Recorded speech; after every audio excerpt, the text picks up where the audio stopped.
میخوای مجبورم کنی؟ با زور میخوای چی کار کنی ها؟ میخوای چی کار کنی؟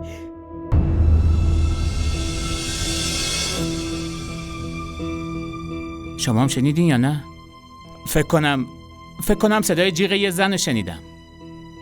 نه آقای عاقل، اشتباه میکنی. اصلا صدایی نیومد. ما که هیچی نشنیدیم.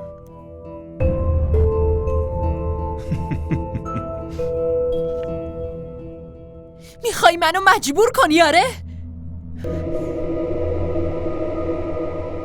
بیا من آمادم.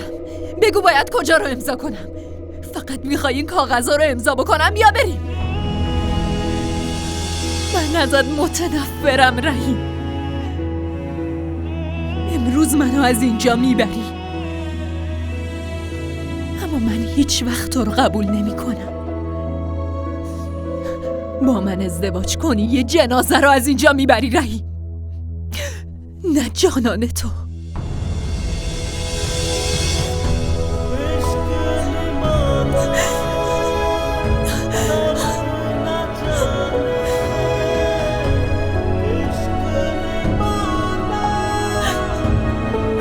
یعنی اینقدر ازم متنفری؟